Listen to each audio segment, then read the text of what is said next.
नमस्कार साथियों, स्वागत है एक बार फिर से आपका रामनिवास मेहरा के साथ। साथियों, जैसा कि आप सबको विदित है कि हमारे दिसंबर माह के वेतन से हितकारी निधि की कटौती की जानी है, ऐसा आदेश जारी पहले ही हो चुका है। तो साथियों, आज के वीडियो में मैं उसी आदेश की समीक्षा करूंगा आपके लिए कि आपके जो है कितनी राशि हितकारी निधि में किस साथी की कटेगी, और साथ ही हम ये भी जानेंगे कि हितकारी निधि में हमें कटौती करवाने से क्या क्या लाभ देय होते हैं। तो चलिए साथियों, सीधा समीक्षा शुरू करते हैं उस आदेश की जो जारी हो चुका है पहले ही हितकारी निधि से संबंधित। तो साथियों, यह वो आदेश है जिसकी समीक्षा आज हम करने जा रहे हैं, जो जारी हुआ है कार्यालय निदेशक माध्यमिक शिक्षा राजस्थान बीकानेर से है, जो 10/11/2020 को ही जारी हो चुका था।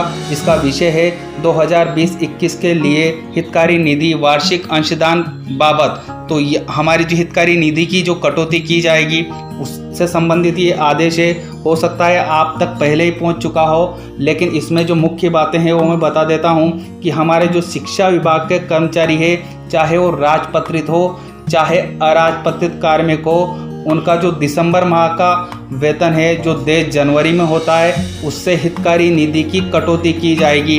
अब कितनी की जाएगी साथियों, वो भी यहाँ इसमें स्पष्ट दिया हुआ है। समस्त राजपत्रित अधिकारी की स्कूल व्याख्याता सहित, चाहे वो स्कूल व्याख्याता हो, उसकी जो कटौती होगी वह 500 रुपये प्रति वर्ष होगी। मतलब एक वर्ष में 500 रुपये उसको कटाना अनिवार्य होगा।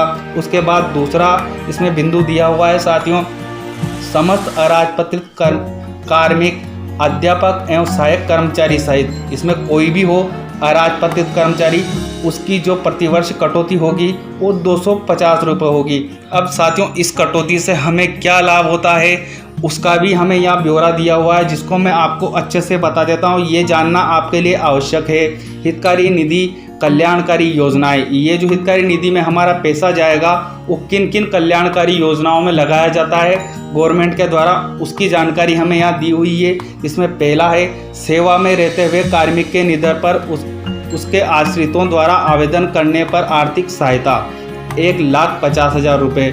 यदि हमारा कोई साथी सेवा में रहते हुए उसका निधन हो जाता है तो उसके परिवार वाले यदि आवेदन करेंगे तो 1,50,000 रुपये की आर्थिक सहायता दी जाएगी, जो ये पैसा हमारा जो कलेक्ट होगा गवर्नमेंट के पास उसमें से। उसके बाद दूसरा है शिक्षा विभाग के कार्मिकों के 500 बच्चों को व्यावसायिक शिक्षा में अध्ययनरत होने पर सहायता 10,000 रुपये दी जाती है। तीसरा बिंदु इसमें है शिक्षा विभागीय कार्मिक एवं उसके आश्रित के असाध्य रोग से पीड़ित होने पर अधिकतम सहायता 20,000 रुपये। साथियों, ये भी महत्वपूर्ण बात है, यदि हमारे किसी परिवारजन को असाध्य रोग से पीड़ित हो जाता है तो उसको गवर्नमेंट द्वारा जो हमारे हितकारी निधि में पैसा काटा जा रहा है उससे 20,000 रुपये की अधिकतम सहायता दी जाती है। उसके बाद साथियों, चौथा इसमें एक और योजना है, वह है एक मुफ्त छात्रवृत्ति योजना के अंतर्गत शिक्षा कर्मियों के पुत्र पुत्री के राजकीय विद्यालय में अध्ययन करते हुए 70% या अधिक अंक प्राप्त करने पर छात्रवृत्ति उसको 11,000 रुपये देय होती है।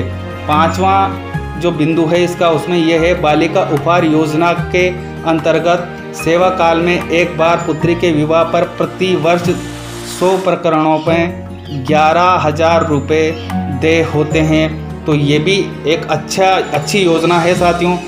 उसके बाद इसमें छठा जो बिंदु है उसमें दिया हुआ है माध्यमिक एवं चतुर्थ श्रेणी कार्मिक के भारत भ्रमण सुविधा के तहत राष्ट्र स्तर पर सम्मानित होने पर अधिकतम सहायता 12,000 रुपये।